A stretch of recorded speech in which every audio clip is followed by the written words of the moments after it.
그동안 잘 지내셨죠? 안녕하세요. 네, 반갑습니다. 예.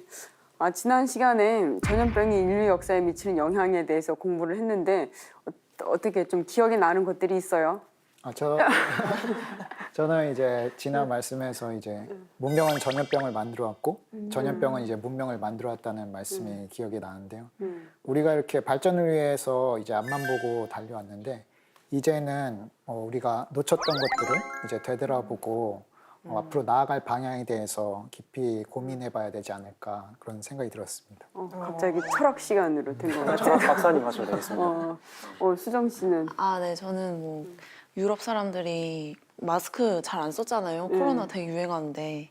네, 그런 이유가 뭐 이제 거긴 테러도 많이 일어나고 마스크 쓰면 뭐 중환자 취급을 한다 막 그런 문화가 있다는 거를 알게 돼서 우리나라랑 되게 다르구나 문화가 맞아. 그런 걸 느꼈어요.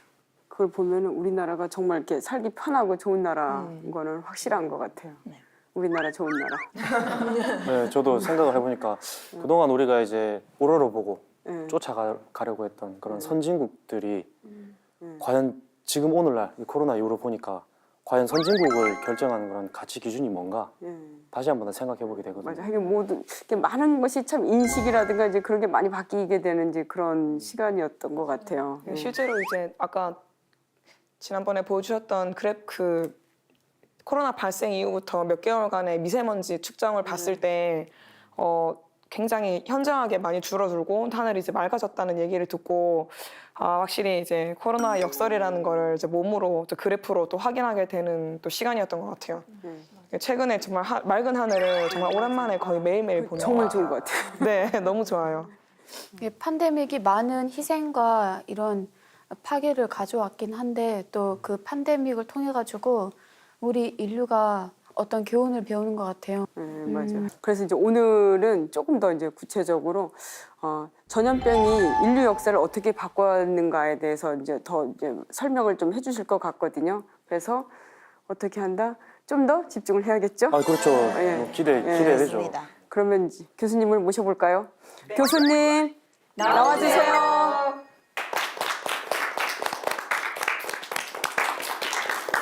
네, 반갑습니다. 안녕하세요. 충북대학교 안병호입니다. 교수님, 이제 지난 시간에 전염병이 인류 역사에 미치는 영향에 대해서 말씀해 주셨는데 오늘은 이제 주제가 보니까 전염병 인류 역사를 바꾼다. 그래서 좀 이렇게 마음에 이렇게 많이 와닿는 주제거든요. 오늘은 어떤 말씀을 해주실 건가요? 그래서 이제 인류 역사를 크게 뒤흔들었던 주요 전염병에 대해서 이렇게 알아보고요. 그리고 이제 지금 우리가 시대의 담론이 이 코로나19인데 이 코로나19 사태가 정리되고 나면 전염병 역사를 바꿨다고 했으니까 이것은 그러면 어떻게 역사를 바꿀 것인가라고 하는 것을 많은 사람들이 이야기한 것을 한번 정리해보는 그런 시간으로 말씀을 드릴까 합니다. 네, 그러면요. 자, 그럼 역사 속에서 있었던 주요 팬데믹에 대해서 알아보겠습니다. 팬데믹은 여러분들이 다 아시죠?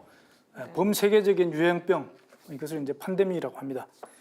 자, 뭐 머리도 좀 식힐 겸 해가지고 유럽 지도를 한번 간단하게 한번 볼게요. 여러분들 잘 아시는 거죠? 이걸 이제 왜 말씀드리냐면은 우리가 이제 천하라는 말이 있어요. 천하. 우리가 쓰는 천하라는 말은 역사적으로 보면 중국 대륙을 이제 가지고 이야기하는 거죠. 동양에서. 서양에도 이제 천하라는 말을 쓸 수가 있는데 그것은 바로 중심이 지중해입니다. 그래서 유럽 역사는 이 지중해를 떼놓고는 얘기가 안 돼. 그래서 지중해 이 육지 속에 둘러싸여 있는 바다다 이런 말이죠. 그래서 유럽은 이 지중해를 중심으로 이제 모든 문화와 문명이 이렇게 번성하게 되는데요. 이제 여기 보면 가운데 이제 이탈리아 반도가 여러분들 보시죠. 이탈리아 반도가 있고 이제 그 오른쪽에 여기 보면 이제 그 맨 오른쪽에 흑해가 있고요. 흑해가 있고 여기 이제 좁은 해협이 있는데 여기 다 이제 다 물길이 다 있습니다. 사실은 이게 저배율로 보면 다 붙어 있는 것 같지만 다 갈라져 있어요. 그래서 이쪽 이 큰 이게 반도가 있는데 이걸 이제 발칸 반도라 그러고 다 들어보셨죠? 네. 그리고 이제 이게 소아시아 반도고요. 여기 이제 레바논 시리아 지역이고요. 이스라엘. 그리고 여기가 이제 북부 아프리카입니다. 그러니까 유럽은 이 서부 유럽과 그죠?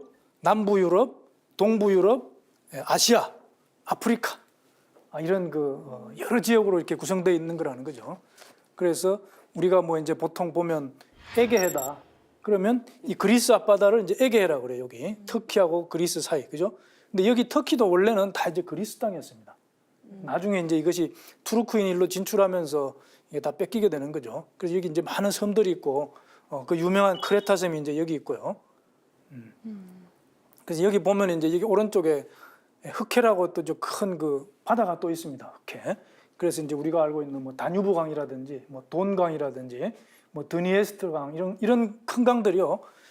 여기 이 동유럽의 큰 물줄기를 이렇게 다 끌고서 이제 일로 흑해로 이렇게 유입이 되어 가지고 여기 보면 작은 해협이 이제 2개가 있는데 이걸 통해서 이제 지중해로 들어오고 이 물이 다시 이제 서쪽에 또 이렇게 작은 해협이 하나 있어요. 지보롤트 해협이라고 그러죠. 여기를 빠져서 대서양으로 이렇게 연결되게 되어 있습니다.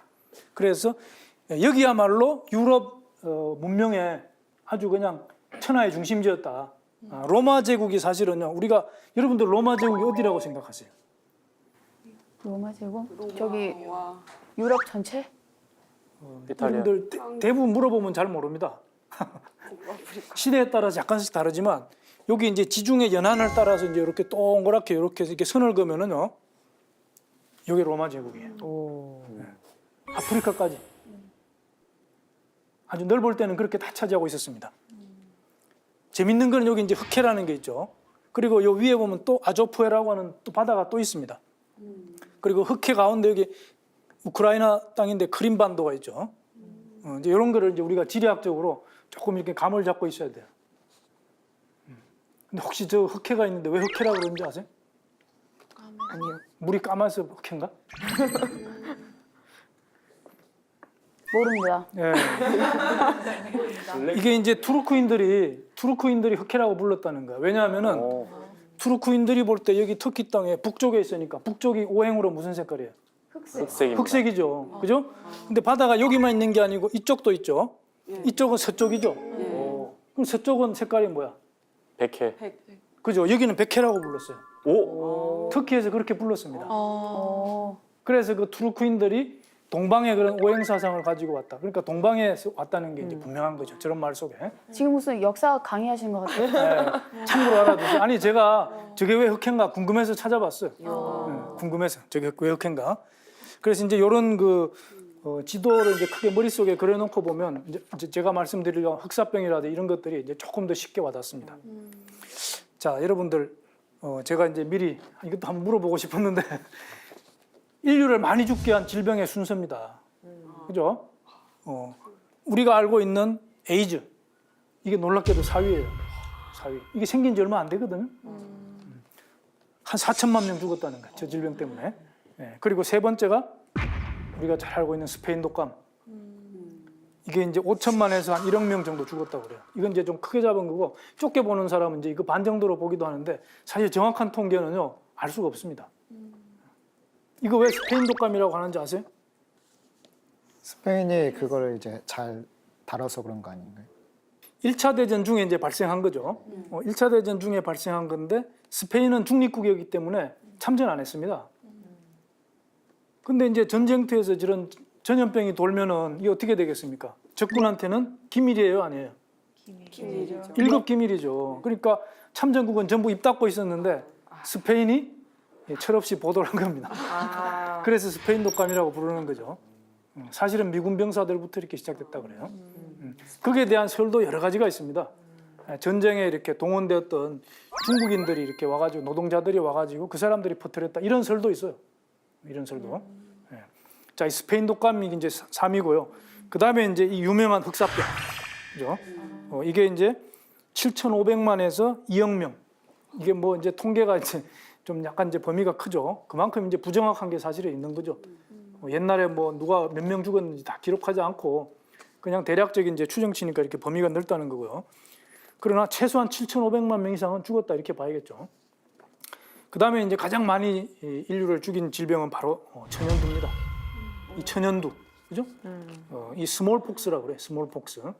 왜 스몰자가 붙었을까요? 그 종기가 작아서 스몰로 쳤나요? 몸에 매독이라고 있어요, 매독. 이 매독을 영국 사람들이 그레이트 팍스라고 불렀습니다. 그래서 거기에 대한 반대말로 스몰을 붙였다는 거예요, 스몰폭스. 자, 그래서 이건 이제 다시 한번 자세히 더 설명드릴 텐데요. 이 천연두는 사실 일본식 의학 용어고 우리가 이제 보통적으로 쓸 수 있는 그러한 질병명은 두창이 이제 가장 좋습니다. 두창. 콩 모양의 이러한 병변이 생기기 때문에. 그 콩두자가 거기 들어가 있잖아요. 그죠? 자, 그래서 역사적으로 이제 유명한 이러한 전염병을 살펴보면 이제 맨 먼저 나오는 게 아테네 역병입니다. 아테네 역병. 이게 이제 서기전 430년경에 이렇게 발발을 했다. 그래서 죽은 사람 수가 최대한 10만 명 정도 된다. 이제 아주 고대, 그 서양의 이제 고대 시대죠. 그죠? 그 도시국가 시대니까. 그래서 그때 발생한 건데 이 정도면은 정말 이것도 참혹한 그런 질병이었다고 이렇게 봐야 되는데 이것은 기록이 이제 정확치 않고요. 투키디데스라고 하는 그 역사학자가 있습니다. 이 사람이 펠로폰네소스 전쟁사라고 하는 그 책을 쓰면서 거기에 이제 이걸 약간을 기록을 해놨습니다. 그래서 이게 당대에 자기가 다 겪은 걸 이렇게 써놓은 거죠. 그래서 이게 이제 결국은 이 전염병이 너무나 참혹하고 많은 사람들을 죽였기 때문에 고대 시대를 문 닫고 이제 로마 시대로 들어가는 그러한 이제 시작이 되는 것이죠. 그래서 보면 이제 이게 유명한 그림입니다. 이게 제목이 아테네 역병인데요. 이 그림을 보면 길거리에서 사람들이 이렇게 막 수많은 사람들이 죽어 나가는데 이거는 틀림없이 전염병인 겁니다. 그죠? 그런데 이제 그 이름을 잘 모르니까 아테네 역병이다 이렇게 이야기를 했는데 주요 증상은 뭐 이와 같습니다. 열이 나고 안구 충혈, 뭐 염증, 뭐 이렇게 쭉 이렇게 나가고요. 끝에 보면 이제 뭐 갈증, 불면증, 설사 이제 여러 가지 증상들이 있는데요. 이게 이제 투키디데스가 써놓은 그 책에 그렇게 나와 있는 것이죠. 그래서 많은 의학 전문가들이 저 병이 도대체 무엇일까 연구를 했는데 잘 몰랐어요. 그랬다가 1999년에 드디어 이렇게 이거를 정했습니다. 이건 티푸스다. 티푸스. 이 티푸스라는 병은 이제 보통 발진 티푸스다. 우리말로는 그렇게 하는데요. 영어로는 이제 그냥 티푸스입니다. 그래서 보면은 전쟁과 궁핍의 시기에 심하게 이 병이 들이닥쳤다. 그죠? 20%의 치사율을 보였고 감염 후 7일 만에 죽었으면 이런 기록이 쭉 있는 거야. 그죠? 그래서 이걸 보고서 이러한 조건을 만족하는 것은 티푸스다. 내가 볼 때 중요한 것은 뭐야? 전쟁과 궁핍의 시기에 심하게 들이닥쳤다. 사실은 저겁니다. 모든 전염병은요 저런 조건을 다 가지고 있어요. 여러분들 삼국지 보면 적벽대전이 있어요. 적벽대전. 응? 거기 보면은 이제 뭐 제가 긴 설명은 못 드리겠는데 조조의 군대가 적벽 거기 그 강가에서 모든 배를 이렇게 고리로 묶고 그죠? 움직이지 않게 묶었잖아요. 이제 그것을 뭐야 화공을 해서 그 손권이 황계라고 하는 장군을 시켜서 화공 불로 이렇게 공격을 해서 그걸 전멸을 시키는 겁니다. 그런데 그때 이제 겨울이니까 바람이 뭐예요? 북서풍이 원래 부는데 제갈공명이 동남풍을 불게 했다. 이제 그래서 유명해진 거죠. 그런데 조조가 왜 배를 묶었을까? 그렇게 화공을 당하면 다 죽을 거 뻔히 알면서 바람이 북쪽에서 부니까 화공은 염려 없다. 물론 그것도 하나의 이유가 되겠죠. 그런데 중요한 것은 이 북쪽에서 내려온 조조의 군대가 수많은 병사들이 이질에 걸려서 설사하고 병력이 현저하게 약화됐다는 겁니다. 그래서 배를 타면 멀미를 하고 도저히 싸울 수가 없어서 그걸 안정화시키기 위해서 배를 이렇게 묶었다라는 거예요. 그게 삼국지 위서에 다 나옵니다. 그러니까 모든 전쟁의 그 화려한 전쟁사 승리 속에는요 사실은 뒤에 질병이 이렇게 숨어 있어요. 우리가 이제 그런 걸 역사를 볼 때 바르게 봐야 된다. 자, 그래서 티푸스라고 하는 것은 여러분들 이제 좀 생소할 텐데 보면 온몸에 이렇게 발진, 검은 반점이 막 돋는 게 이제 특징이에요. 그래서 처음에 저렇게 시작을 하는데 원래 티푸스라고 하는 말 뜻은 정신이 흐릿하다라고 하는 그리스 말이라는 거예요. 그래서 이제 피부에 그러한 병변이 생기는데 보면은 벼룩이나 이, 진드기 여기에 기생하는 리케치아 이런 그 세균과 비슷하지만 조금 다른 리케치아라고 하는 그런 미생물이 또 있습니다. 이것들이 이제 이걸 일으킨다는 거야. 그래서 몸에서 이제 뭐 고열이 일어나고 독감과 비슷한 증세가 일어나고 온몸에 발진이 이제 생겨서 사지로 이렇게 퍼지고 하는 그런 증상이 나타나는데 나중에는 신경에까지 병이 이렇게 생깁니다. 그래서 정신을 못 차리는 거야. 그렇게 해서 나중에 이제 혼수 상태를 거쳐서 거의 이렇게 사망하는 아주 무서운 그런 병이죠. 저 그러면 장티푸스랑 티푸스는 비슷한 건가요? 전혀 다른 병입니다. 티푸스하고 장티푸스는 처음에 시작하는 증상이 비슷해요. 열이 나고 이제 피부에서 발진이 올라오는데 이제 장티푸스는 영어로 타이포이드 피버라고 합니다. 그래서 티푸스와 비슷한데 이제 고열이 생기니까 타이포이드 피부라고 하는데 이걸 우리말로 장티푸스라고 했죠. 왜? 주증상이 소화기 질병이거든요. 그래서 원인균이 이제 살모넬라입니다. 그리고 이제 이걸 우리말로는 장질부사라고 그래. 장질부사. 아, 장질부사. 예. 그리고 티푸스는 질부사라고 그러고. 다 한자인 거죠, 그러니까. 그러니까 영어를 한자로 그렇게 옮긴 거죠. 티푸스를 질부사. 그죠? 타이포이드 피버는 장티푸스. 이렇게. 전혀 다른 병입니다. 그럼 지금은 티푸스는 박멸이 된 병인가요? 완전 박멸은 안 됐어요. 왜냐하면은 WHO에 보고되는 게 매년 한 1,500명은 된다고 하니까. 그런데 이제 이게 보면은 뭐 쥐가 옮기는 벼룩이라든지 뭐 뭐 찐득이 이런 걸 통해서 이 리케치아가 전파가 되기 때문에 주로 이제 환경 위생이 불량한 그런 가난한 나라들이 이렇게 발생을 하고요. 역사적으로 봤을 때 이제 전쟁터에서 이제 좀 그런 환경이 열악하지 않습니까? 그래서 많이 따라다녔던 병이 바로 이렇게 티푸스입니다. 자, 그리고 이제 오늘 이제 아주 그냥 중점적으로 말씀드리고 싶은 바로 이렇게 흑사병입니다. 흑사병. 그죠? 이건 이제 뭐 블랙데스라 그러고요. 페스트라는 말도 이렇게 많이 씁니다. 페스트. 그리고 이제 플레이그는 원래 역병이란 뜻인데 좁은 의미로 쓰면 이제 이것도 흑사병이에요. 이것도. 자, 그래서 역사상 아주 가장 치명적인 질병이 바로 이렇게 팬데믹이 바로 흑사병이다. 그렇게 이야기를 할 수 있고요. 그래서 이것은 유라시아와 북아프리카에서 총 7,500만 내지 2억 명이 이렇게 희생되었다. 그런 기록이 있습니다. 그리고 이것은 세균인데요. 예르시니아 페스티스라고 하는 세균인데 이 예르시니아는 나중에 이 균을 발견한 스위스의 과학자 이름이 예르생입니다. 예르생. 그래서 그 사람의 이름을 따서 예르시니아라는 병원균 이름을 이렇게 썼는데 그것도 공인된 게 1900 뭐 한 50년대 가서 이제 되는 거예요. 40년대인가? 하여튼 그 정도 와서 이렇게 이 이름이 이렇게 정착이 되는 거고요. 그러니까 이 스위스의 의학자인 이 예르생이 이 균을 발견하기 전까지는 전혀 이렇게 실체를 사실은 몰랐던 거죠. 그러니까 그냥 손발이 시커멓게 변한다고 그래서 흑사병이라고 불렀던 거죠. 발견은 어떤 식으로 한 거예요? 미생물학이 발전하면서 이 원인체를 이제 환자에서 분리를 해서 이것이 이제 이 병을 일으키는 거다라고 하는 것이 이제 과학적으로 밝혀지게 된 거죠. 예. 자, 그래서 이 패스트는요, 이제 뭐 병리학적으로 세 종류가 있다 그럽니다. 폐혈성 패스트가 있고, 그다음에 폐패스트가 있고, 선패스트가 있는데, 이제 대개 뭐 가장 많이 이렇게 죽은 것은 일반적인 패스트는 선패스트다. 이제 그런 말을 합니다. 그래서 이런 벼룩에, 그죠? 병원균을 가지고 있는 벼룩에 물리면 그게 피부에서 이제 병원균이 타고 들어가 가지고 가장 먼저 도달하는 곳이 림프절입니다. 그래서 림프절에서 이 균들이 증식을 하면서 림프절이 막 부어요. 그러면 이제 거기에 이제 환웅이 생기고 이제 하겠죠. 이제 그걸 이제 선패스트다 이렇게 이야기를 합니다. 그래서 이것이 1890년 이후에 그 실체가 이렇게 알려지게 되었다. 자, 이게 그림을 보면은 자, 이게 바로 벼룩? 네, 벼룩입니다. 벼룩. 보면 손가락이 이제 저렇게 새카매지는데 사지 말단부에 이렇게 까맣게 변하는 거. 이걸 이제 뭐 병리학 용어로는 궤저라 그럽니다. 궤저. 저기에 이제 혈관이 모세혈관들이 다 이렇게 막혀요. 이 세균 때문에. 그러면 혈액 공급이 안 돼서 저기 세포들이 이렇게 다 죽습니다. 그러면 그 부분에 이제 출혈이 일어나 가지고 저렇게 감게 변해요. 그러면 저 정도 이렇게 말단에 괴사가 일어날 정도가 되면은 사망할 수밖에 없는 건가요? 어떻게? 요즘 같으면 치료가 됩니다. 근데 옛날에는 방법이 없기 때문에 뭐 거의 죽는다고 봐야죠. 아니 이제 까만 부분은요 회복이 안 돼요. 세포가 다 죽었기 때문에.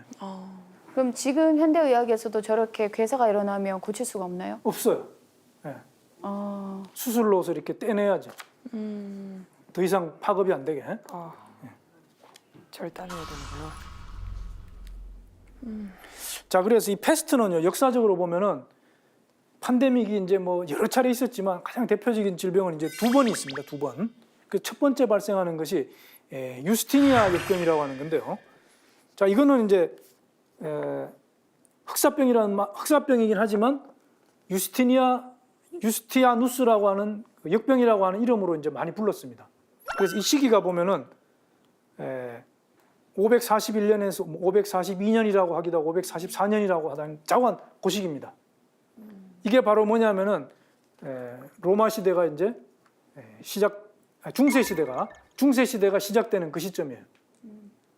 그래서 뒤에 말씀드린 두 번째 패스트는 중세가 끝날 때 발생하는 거고, 요건 중세가 시작할 때 생기는 건데, 바로 이때 이 비잔틴 제국의 통치자가 유스티니아 황제입니다.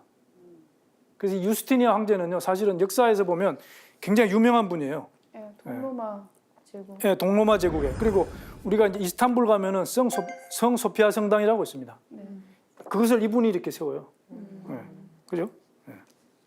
그래서 이 동로마 하면은요, 이 발칸 반도라든지 소아시아 반도라든지 시베리아, 뭐 이집트 이쪽을 이제 다 포함하는 건데, 좌우간 이때 이제 그 비잔틴이라고 하는 콘스탄티노플에 그 있었던 그런 그 황제입니다.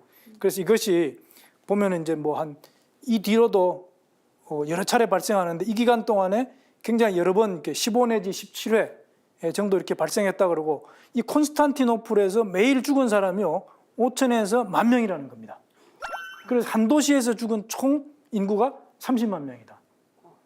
그러면 이 콘스탄티노플은요, 아까 이제 그 지도를 잠깐 보셨겠지만 이제 유럽과 아시아의 딱 경계에 있는 도시거든요. 그러면서 이제 이 지중해의 상권을 잡고 있는 도시야. 왜냐하면 동로마 제국의 수도니까. 유럽 인구의 총 50 내지 60%가 이렇게 사망을 했다. 그러니까 어마어마한 병이죠, 저것도. 우리가 이제 중세 패스트만 알고 있지만 이것도 그에 못지않는 그러한 질병이에요. 교수님, 그러면 저희가 흑사병 이제 생각하면은 중세를 끝낸 그런 흑사병이 보통 떠오르는데, 그 이전에도 이런 흑사병으로 인한 팬데믹이 있었다는 건 이제 처음 알았거든요. 네. 그럼 말씀하신 것처럼 이런 유럽 인구의 50에서 그런 60% 사망이 했다면은 그런 중세 시대 흑사병보다 더 파국적인 상황으로 보이는데, 이게 잘 안 알려진 건 어떤 이유가 있나요?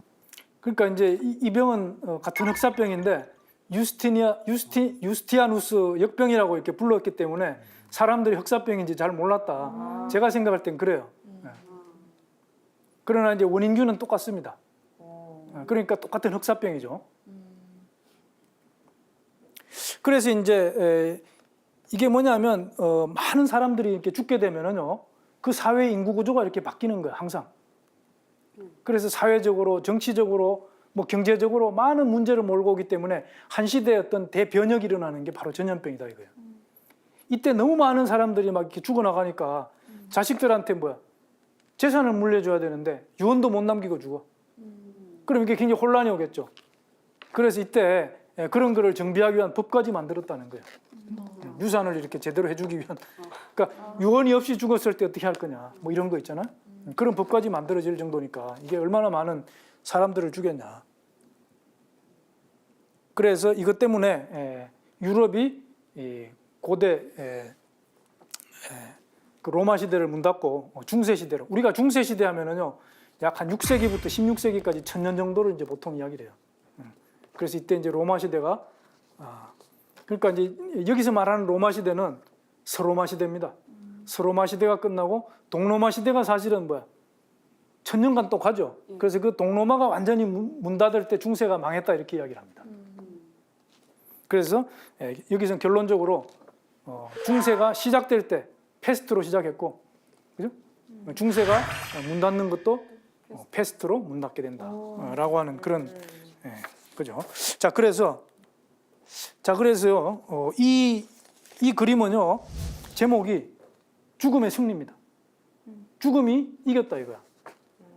그래서 너무나 여기 보면 다 죽었어요, 그죠? 너무나 많은 사람들이 이렇게 패스트로 이렇게 죽기 때문에 사회적으로 대격변이 일어나고, 또 이제 이렇게 민심이 흉흉하게 되면은요, 아무 죄 없는 길 가는 사람을 막 그냥 막 죽이고 그런 테러가 막 발생합니다. 자, 다음으로 이제 말하는 게 바로 이제 중세 유럽의 흑사병입니다. 중세가 거의 말기에 왔을 때 보면 이제 역사상 최악의 살인마다 이런 별명이 붙어 있어요. 이것은요 1347년부터 1351년까지 한 5년 정도 되는 기간 동안에 발생한 거고, 이 기간 동안에 유럽 인구의 3분의 1이 사망했고 총 한 2,500만 명이 죽었다라는 거예요. 2,500만 명 상상이 가요? 상상이 안 갑니다. 우리나라 인구의 절반. 사람들을 그냥 아무데나 땅 파고 막 묻었습니다. 그래서 이거는 이제 시작이요. 흑해, 아까 제가 블랙시, 그죠? 흑해를 이야기했죠. 그게 이제 크림반도가 있는데 그 크림반도의 항구 도시 카파라고 하는 곳에서 시작이 되는데요. 이게 바로 1346년에 그 킵차크 항구 알죠? 몽골 제국의 그 당시 몽골 제국이 전 세계를 제패할 때니까 그때 이제 그 뭐 신화국가 정도 되는 그런 킵차크 항국에서 제후국가 정도 여기를 이렇게 침입을 합니다. 그렇게 해서 그때 이제 그 군대를 통해서 역사병이 들어와요. 자, 보면 이게 중국 대륙이죠. 그럼 이 아래쪽에 이게 보면 여기가 대리국이라고 있는데 이게 바로 운남성이에요. 그래서 원래 패스트는 이 운남성의 풍토병이었다라는 겁니다.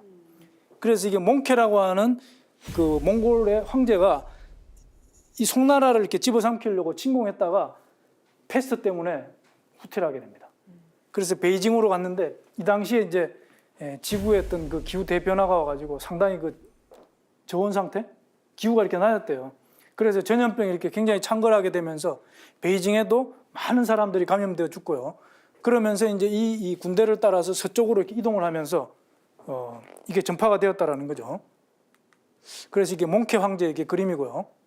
그래서 이제 이 킵차크 한국의 그 야니백이라고 하는 그 지도자가 바로 이제 이 크림반도에 보면 여기 항구 도시 카파라고 있습니다. 여기 와가지고 이제 공격을 하는데 그 군대가 이 패스트 병에 걸려가지고 전력이 떨어지니까 이걸 제대로 이렇게 공격을 할 수가 없어요. 그래가지고 그 병에 걸려 죽은 사람의 시신을 성 안으로 집어 던집니다. 네, 바로 이런 기계를 이용해서 이게 박석기거든요. 박석기, 그죠? 이게 돌을 날리는데 시체를 그냥 이렇게 날렸어요. 그러니까 이게 무슨 말이냐면은 이게 뭐야? 이게 생물학 무기죠, 사실. 세균전. 그러니까 이게 병 걸린 사람을 일로 집어 던지면 저 사람도 걸린다라는 걸 아는 거예요. 이 안에 뭔가가 병을 일으키는 게 있다라고 하는 그게 있으니까 저런 걸 하는 거죠. 그죠? 이게 사실은 그런 의미를 갖고 있습니다. 그렇게 해서 이제 여기서 이렇게 공격을 했죠. 그죠? 그래서 이제 다 물러가고 여기에는 이제 그 성 안에 던진 그 패스트 그 병균이 이제 쫙 퍼졌으니까 그게 이제 그 안에 살던 사람들한테 이렇게 다 감염이 되고요. 사실 여기는 뭐냐면 흑해 안에도 중요한 항구 도시였습니다. 이 항구 도시라는 거는요, 그 당시에는 아주 무역에 있어서 가장 중요한 곳이에요. 무역. 옛날에도 그 무역이 굉장히 활발했거든요. 그래서 여기서 배를 타고 이 상인들이 어디로 오냐면은 여기가 바로 이스탄불이야. 네? 여기 좁은 해협을 타고 이렇게 해가지고 지중해로 이렇게 들어오는 거거든요. 그죠? 그래서 여기서 이제 이스탄불에 걸려가지고 이스탄불에서 많은 사람들이 이렇게 감염이 됩니다. 네. 유럽 인구의 3분의 1이 죽고 2,500만이 죽고 이것 때문에 어떻게 돼요? 자, 보세요. 이건 1665년에 영국에서 생긴 건데 이게 이제 10만 명을 죽였다라고 하는 그걸 나타내는 그림이고요. 이게 이제 나중에 이제 영국에서 발견된, 그죠? 당시 죽었던 사람들의 유골입니다. 유골. 그래서 이 유골에서 이게 DNA를 뽑아가지고 검사를 했더니 패스트균의 DNA가 나오는 겁니다. 자, 마찬가지입니다. 그죠? 여기는 아까는 뭐 무덤 같은 모습도 좀 있었지만 여기는 그냥 아주 무질서하게 이렇게 유골들이 이렇게 뒹굴고 있는 그런 모습이죠.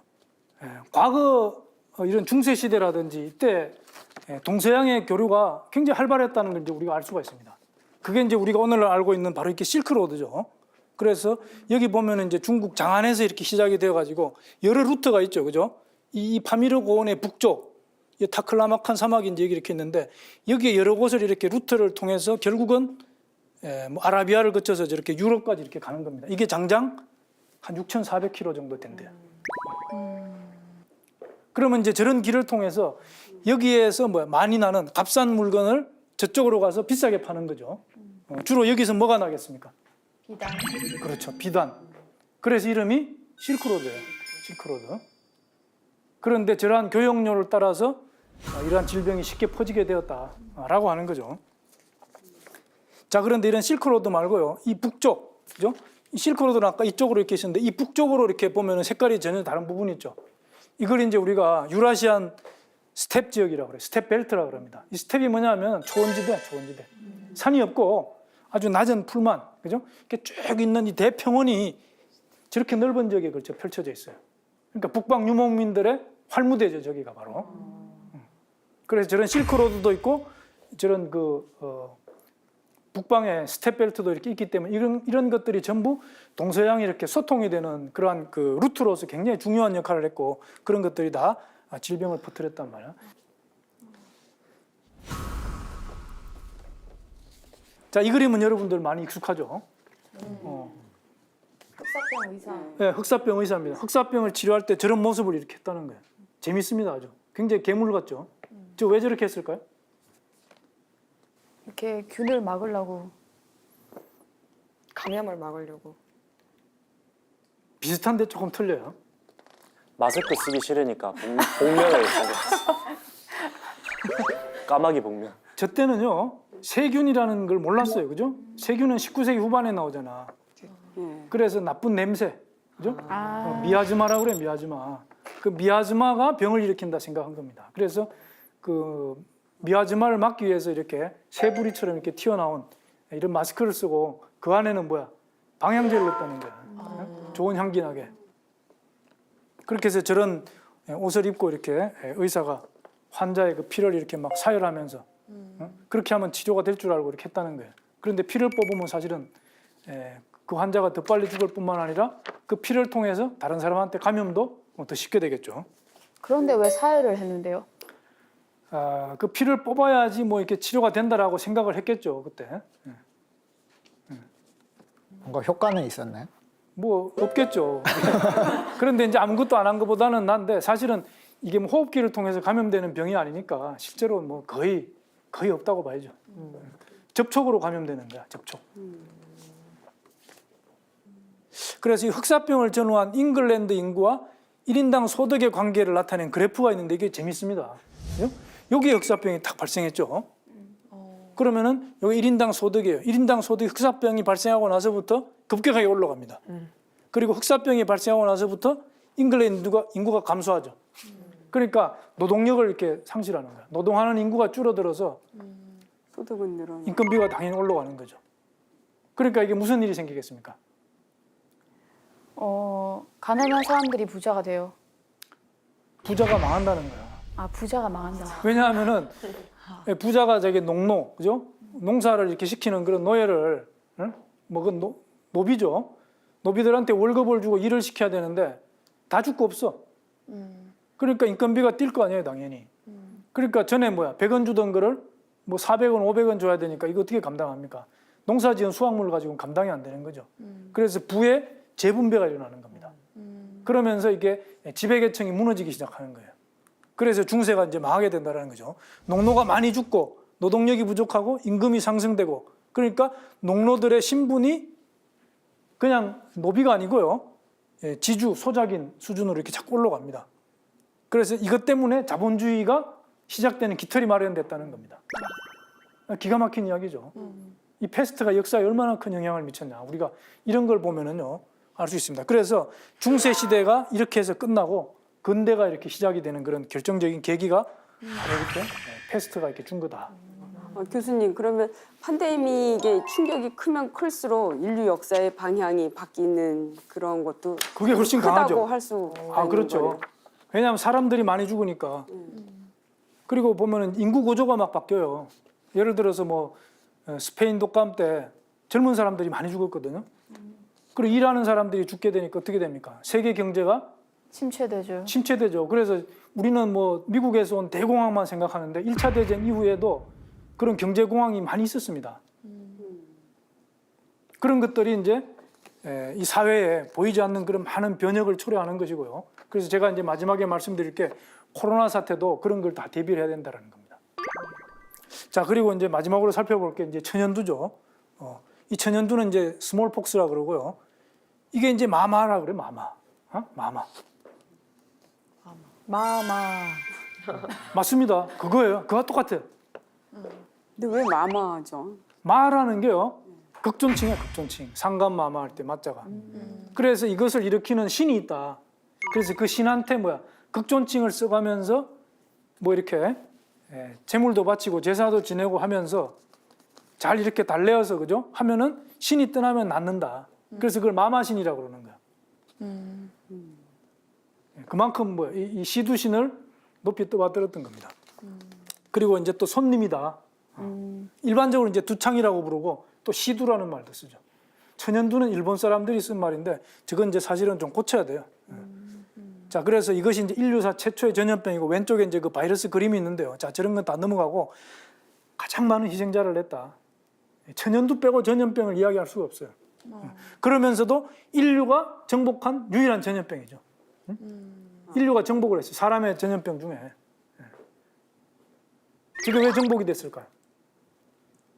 종두법. 그렇죠. 백신이 나오면서. 그죠?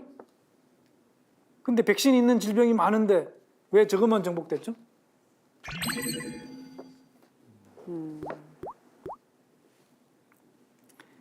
바이러스는요, 숙주가 있어야 돼. 그죠? 예. 숙주가 없으면 바이러스는 생존이 안 돼요. 그런데 환자에서 탈출한 바이러스가 여기 감염시키고 싶은데 이미 다 면역이 돼 있으면 갈 데가 없는 거죠. 죽는 거야, 그냥. 그렇게 해서 백신 사업으로서 대대적으로 이 백신 사업을 펼친 결과 전 세계에서 1980년에 이렇게 다 사라졌다고 선언을 한 거죠. 그런데 바이러스가 지금 없을까요? 남아있죠. 연구소에서 가지고 있다는 겁니다. 러시아나 미국 이런 연구소에서. 그러니까 그게 실험실 바깥으로 나오면 또 발생할 가능성은 있어요. 그런데 이제 굉장히 무서운 상황이죠. 왜? 지금 사람들은요, 이거 예방 백신을 안 맞았어. 저희 세대는 맞았습니다. 여러분들은 아마 저하고 이제 세대 차이가 좀 나니까 안 맞았다고 저는 보는데 걸리면은요, 치사율 30%예요. 치사율 30%. 자, 그래서 다시 한번 돌아가면 이렇게 시두신을 모셨는데요. 왼쪽에 이렇게 우리나라 민간에서 이렇게 모신 시두신의 그림입니다. 할머니 세 분이 이렇게 있어요. 저것도 삼신이야 보니까. 삼신. 그리고 우리나라만 있는 게 아닙니다. 가운데 있는 것은요. 아프리카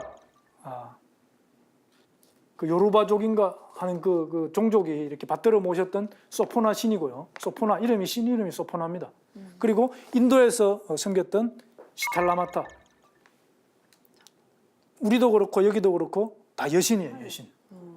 시두를 일으키는 것은 여신이다. 이런 전통이 있는 거죠. 마마. 보면 이제 이게 미라죠. 이집트의 그 람세스 5세 미라입니다. 이게 이제 서기전 12세기 유물이거든요. 그러니까 그때도 뭐야? 피부를 잘 보면은 곰보 이게 두창을 앓았던 흔적이 이렇게 남아 있는 겁니다. 이것이 이제 뭐야? 최초의 그런 시두 환자라는 거예요. 이게. 그러니까 이제 람세스 5세 하면 왕 아닙니까, 그죠? 그러니까 왕이고 뭐고 구분 없이 평민이고 많은 사람들을 이렇게 무차별적으로 죽인 게 바로 이 두창이라는 겁니다. 뭐 루이 15세도 이걸로 죽었고요.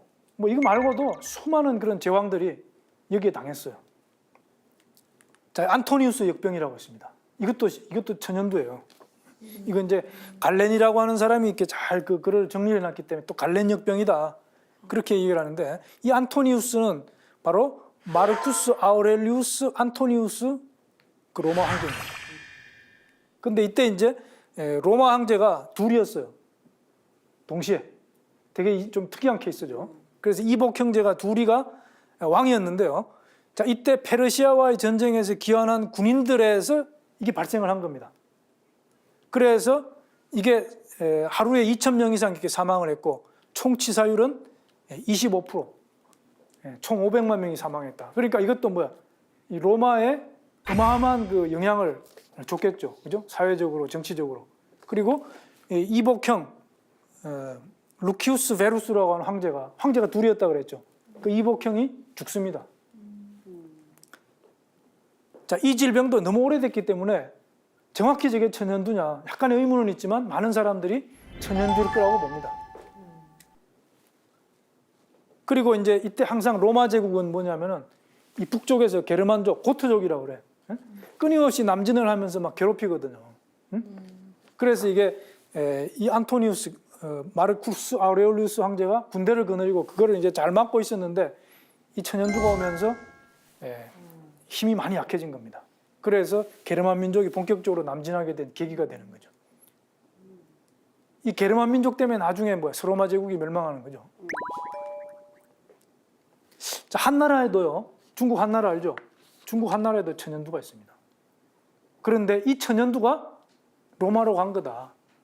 최근 연구에 그런 게 또 있습니다. 물론 그것이 확실한 건 아니고 여기에 보면은 여기 있죠. 안토니우스 역병과 연관이 있다. 여기 장레이후라고 하는 학자가 호주 국적의 중국인 역사학자예요. 이 사람이 이제 이런 주장을 합니다. 전 이제 굉장히 재밌게 봤는데, 자 그래서 중국에도 최초로 천연두 증상을 기록한 분이 가롱이라는 분이 있어요. 여러분들 포박자라고 하는 책 들어봤죠? 그 가롱입니다. 가롱. 그 사람이 이제 이 천연두 증상을 기록을 했는데, 동한이 이제 한나라 뒤에 생긴 한나라입니다. 후한이라 그러죠. 그때 이제 마지막 그 황제 둘이가 하나는 환제고 하나는 영제인데 이때 천연두가 엄청나게 발생합니다. 그래서 백성들이 아주 삶이 굉장히 피폐해져요. 여러분들 십상시라고 들어봤어요? 십상시? 그 환관 10명이 이렇게, 그죠? 이게 뭐야 이게? 모든 권력을 이렇게 좌지우지하면서 매간매직하고 막 그냥 세도를 부리던 그 십상시가 바로 저때입니다, 저때. 그래서 민생이 당연히 파탄이 나고 하는데 천연두가 퍼져서 많은 사람들이 죽게 되니까 이때 뭐가 튀어나와요? 태평도라고 하는 오도미교? 예? 태평도. 네. 그래서 그 태평도가 나중에 누런 띠를 두르고 나라를 뒤엎자고 해서 일으킨 게 황건적의 난입니다. 그 황건적의 난은 물론 나중에 진압이 되지만 그 진압하는 과정 중에서 많은 장수들이 튀어나오면서 뭐야? 결국 한나라가 문을 닫고, 그죠? 삼국시대로 들어가는 거야. 조조, 유비, 손권, 뭐 제갈공명, 그죠? 그 삼국시대로 이렇게 들어가는 거야. 그 계기도 천연두였다 이게 천연두. 한나라가 망했어요, 한나라가. 이 천연두가 서쪽으로 가가지고 안토니우스 역병을 일으켰다는 거야. 야. 참 생각을 해봐. 어떻게? 그 동서교역론 아까 제가 말씀드렸죠. 그런 걸 따라서. 역사가 한 방에 다 정리가 되는 거예요. 자, 스페인 독감 이렇게 말씀드릴게요. 자, 이게 이제 아까도 말씀드렸죠. 1918년 1차 세계대전 중에 이렇게 발생했고요. 전 세계인의 3분의 1이 이렇게 감염됐는데 한 18억 명 정도. 그리고 총 사망자 수가 5천만에서 1억 명 정도 된다. 이제 어마어마하죠. 이 정도 죽으면은요, 사회적으로 대격변이 일어납니다. 자, 이것은 돼지독감에서 유래했다 그랬고, 우리나라도 발생했는데, 우리나라 인구의 한 3분의 1 정도, 740만 명이 감염됐고요. 42%. 그리고 총 죽은 사람이 14만 명이다. 당시에 우리나라 신문에 이게 도배를 했습니다. 그 흑사병이 이렇게 중세 문을 닫게 했으면은 이제 스페인 독감도 사망자가 되게 많은데 이제 그 사회적으로 큰 영향을 끼친다고 말씀하셨잖아요. 어떤 식으로 이제 그러니까 이제 뭐 이 그래프를 한번 봐봐요. 이 그래프가 뭘 말하냐면은 이게 이제 요 실선으로 된 그래프가 이렇게 뭐 이상하게 생겼죠. 이게 뭐냐면은 점선은 1911년부터 1917년까지 연령대별로 사망률을 이야기하는 겁니다. 그러니까 어린애들은 사망률이 굉장히 낮죠. 그리고 나이가 많으면 이렇게 올라가지 않습니까? 근데 1918년에는 사망률이 이게 이렇게 20대가 굉장히 높다라는 거예요. 이렇게 돼 20대가 뻥 비는 겁니다. 20대가 비면 어떻게 돼요? 20년 뒤에 40대가 없는 거죠. 30년 뒤에 50대가 없는 겁니다.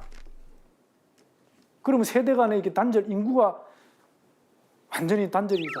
이 세계가 망하는 거죠, 이렇게 되면. 자, 코로나 바이러스 이후에 세계는 어떻게 될 것인가? 뭐 이거 제가 예언가도 아니고, 제가 뭐 그렇게 미래를 예측하는 능력이 있는 사람도 아니고, 그냥 세계 석학들이 하는 이야기를 정리하는 겁니다. 그러니까 그냥 편하게 들으시면 되죠. 자, 보세요. 헨리 키신저 알죠? 미국의 그 유명한 그 외무장관, 유대인 출신, 그죠? 자, 제일 첫 마디가 이거야.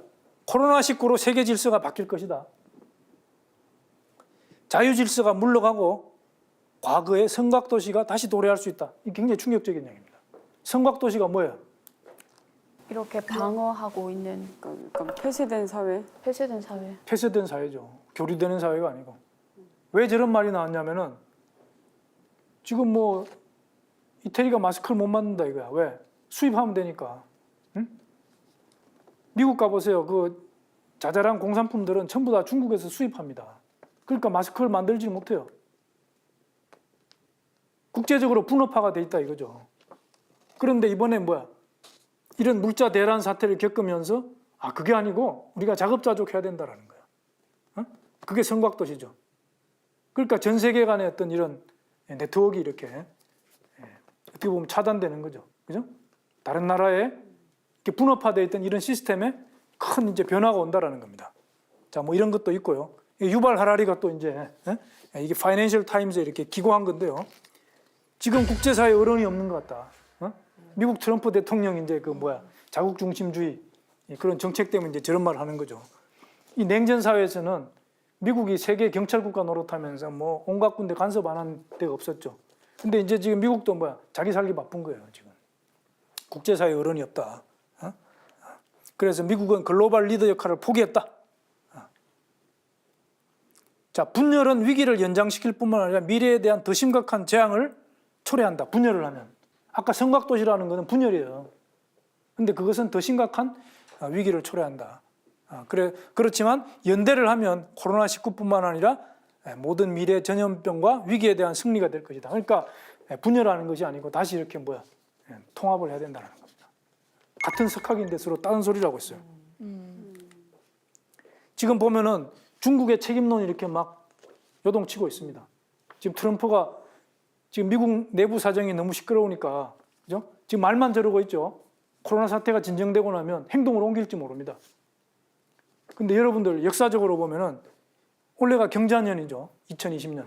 중국은요, 이 경자년을 아주 싫어합니다. 경자년에 항상 뭔가 안 좋은 일이 있었어. 60년 전에 중국에 대기근이 들어가지고 3,500만 명이 죽었다는 거예요. 경자년입니다. 그 60년 전에는 의화단 운동이 일어났습니다. 중국의 농민운동인데요. 이때 8개국 연합, 서양의 연합국이 들어와가지고 이걸 진압하면서 청나라가요 어마어마한 돈을 물었어요. 지금 중국 보고 돈 내라 그러죠. 그 비슷한 상황이 그때 벌어졌다는 겁니다. 120년 전에. 그리고 그것보다 또 60년 전으로 거슬러 올라가면 그것도 다 경자년이죠. 1840년 아편 전쟁이 일어났습니다. 그러니까 우리가 뭐 너무 그런 걸 뭐 믿는 건 아니지만 이 경자년이라고 하는 때에 해필 이러한 그 대재앙이 중국에서 터졌고 중국 책임론이 이렇게 불거지게 되면 앞으로 중국이 굉장히 위기에 처한다. 제가 볼 때 공산당 정권이 흔들흔들 할 겁니다 아마. 그 정도로 큰 그런 파괴력을 가지고 있는 게 지금 이 코로나 사태예요. 지금 뭐 대세가 이렇게 진정되어 가는 것 같으니까 다시 옛날로 돌아갈 것 같은데 세계 정세는 그렇지 않습니다. 그런데 보면 이제 국제사회가 뉴노멀이 된다. 새로운 질서가 이제 노멀, 정상이 된다는 거고요. 이때 뭐야? 우리나라가 이렇게 옛날하고 달라졌다 이거야. 지금 이 그림은 이제 텅 빈 운동장이죠. 지금 우리나라 축구, 야구가 미국의 생존 중계로 되고 있어요. 중계. 지금 한국의 KBO 리그가 미국의 지금 메이저리그로 바뀌었습니다. 지금. 이게 놀라운 거죠. 야구하면은 메이저리그고, 야 우리나라 사람들 야구하는 걸 미국인들이 보겠냐. 그랬는데 이 코로나가 그걸 완전히 뒤집어 놨습니다. 이 놀라운 사건이에요. 사실 단순한 것 같지만 우리나라 축구 물론 축구 잘하지만 그 국가대표 이야기고 KB 그 뭐죠? 저기 우리나라 K리그로 이렇게 오면은 사실 이렇게 객관적으로 수준이 조금 이제 낮다고 볼 수 있지 않습니까? 근데 그걸 독일에서 그 축구 강국 독일에서 그 중계권을 사가지고 그걸 틀어주고 있다는 거예요. 굉장히 놀라운 겁니다. 선진국 다 됐어요 우리가. 자, 서양 브랜드의 몰락과 한국의 부상 이게 이제 많은 사람들이 이야기합니다. 우리는 지금까지 서양 하면은 뭐예요? 무조건 사람들도 고귀하고 고급이고 뭐 물건도 다 좋고 문화적으로 우월하고 왠지 그 사람들 보면 기죽고 막 다 그랬어요. 그런데 이번 코로나19 사태를 계기로 그게 다 몰락했다 이게야. 선진국의 그 형편없는 의료 체계를 보고 다 이렇게 실망을 한 거죠. 높은 감염자 수, 높은 사망자 수. 그런데 우리는 K방역이라는 걸 통해서 이 방을 잘했단 말이에요. 그러니까 브랜드 가치가 당연히 올라가고 우리나라 진단 제품이라든지 치료 도구들을 세계 각국에서 수입을 하면서 우리나라 브랜드가 굉장히 올라갔죠. 그죠? 이게 지금 하와이대에 짐 데이트라고 하는 그런 교수님이 언론에서 이런 얘기를 합니다. 한국은 이번 기회를 놓치지 말아라. 한국 이번 기회를 놓치면 안 된다. 선진국으로 갈 수 있는 기회다라는 거예요. 기가 막힌 얘기 아닙니까? 교수님, 뭐 원치 않든 뭐 우리에게 물이 들어왔을 때 노를 저어라 뭐 그런 말 속담이 있잖아요. 어쨌든 전 세계 이목을 가장 지금 현재 받고 있는 나라가 우리나라인데 교수님께서 바라보는 앞으로 미래 우리가 어떻게 다시 한 번 더 그 우리나라가 이제 국운 상승의 이제 길로 잘하면 들어갈 수 있다라는 거죠. 우리가 어떻게 해야 되냐? 그건 이제 물론 많은 사람들이 머리를 맞대고 고민을 해야죠. 그런데 이제 얼핏 떠오르는 생각은요. 우리의 문화, 자랑스러운 역사 이런 걸 외국 사람들한테 알려야 됩니다. 아, 준비가 돼 있어야 되겠다. 우리가 뭐 한류를 지금 많이 이야기하고 있죠. 뭐 그거는 뭐 노래라든지 뭐 드라마, 뭐 영화 그죠? 뭐 이런 거에 이렇게 국한돼 있어요. 그러면 그거는 원래 뭐야? 원래 우리 거예요? 아니 지금 K-팝이라는 게 원래 우리 거냐고. 원래 우리 문화는 아니죠. 아니죠. 아닌데 이제 그게 우리 어떤 그런 뭐죠? 춤이라든지 신명나는 문화를 가미를 해서 그치? 좀 약간 이렇게 좀 약간 그 기존의 서양 문화는 다른 걸 보여주면서 이제 많은 국가들에게 인기를 끌은 거 아닙니까? 우리 거를 찾아서 이것이 한국 거다, 한국 문화다. 이런 거를 잘 발굴해서 이렇게 세계 사람들에게 알려놓으면은요, 그게 선진국입니다, 바로. 우리가 뭐 국민소득 GDP가 얼마니 이런 얘기는요, 물론 기본적으로 그거 돼야 돼. 그런데 기존의 선진국의 그런 문화의식이 높은 국민들이 볼 때는 그것만 가지고는 자기네들 리그에 끼워주지 않아요. 국민들의 문화의식 수준이 높아져야 돼. 그런데 예를 들어서 우리가 지금 서기 뭐 2020년 이런 걸 쓰고 있는데요. 우리의 연호를 한번 써봐. 단기라는 게 있잖아요. 단기 4353년인가 그렇죠, 원래가. 이걸 쓰면 외국 사람들이 보고 니들 국가 세운 기록 이렇게 오래됐냐? 깜짝 놀랄 일이죠. 야, 그래, 우리는 기원전 2333년 전에 조선을 세웠단 말이야. 그런 거를 이렇게 외국 사람들이 알면은 한국을 완전히 달리 봅니다. 야, 이거 문화 대국이구나. 응?